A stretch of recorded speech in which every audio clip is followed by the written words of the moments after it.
টাইফয়েডে শিশু মৃত্যুহার শূন্যের কোটায় নামাতে সারা দেশে একযোগে টিকা কর্মসূচির উদ্যোগ নেওয়া হয়েছে বলে জানিয়েছেন স্বাস্থ্য উপদেষ্টা নূরজাহান বেগম। সকালে রাজধানীর আজিমপুর সলিমুল্লাহ মুসলিম এতিমখানা কেন্দ্রে এর টিকা কার্যক্রম উদ্বোধন করে তিনি একথা বলেন। যত বেশি মানুষ ও শিশুদের প্রতিরোধমূলক টিকার আওতায় আনা যাবে ততই হাসপাতালে ভিড় এবং চাপ কমবে বলে মন্তব্য করেন স্বাস্থ্য উপদেষ্টা। এই উদ্যোগ জনস্বাস্থ্য ব্যবস্থাকে আরও বেশি শক্তিশালী করবে বলে আশা করেন তিনি।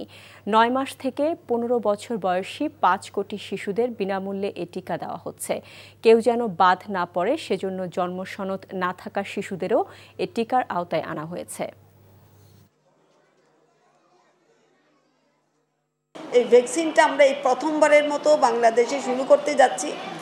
এবার আমরা ৫,০০০ শিশুকে, যাদের বয়স ৯ মাস থেকে ১৫ বছর, তাদের সবাইকে আমরা এই ভ্যাকসিনটা দেব।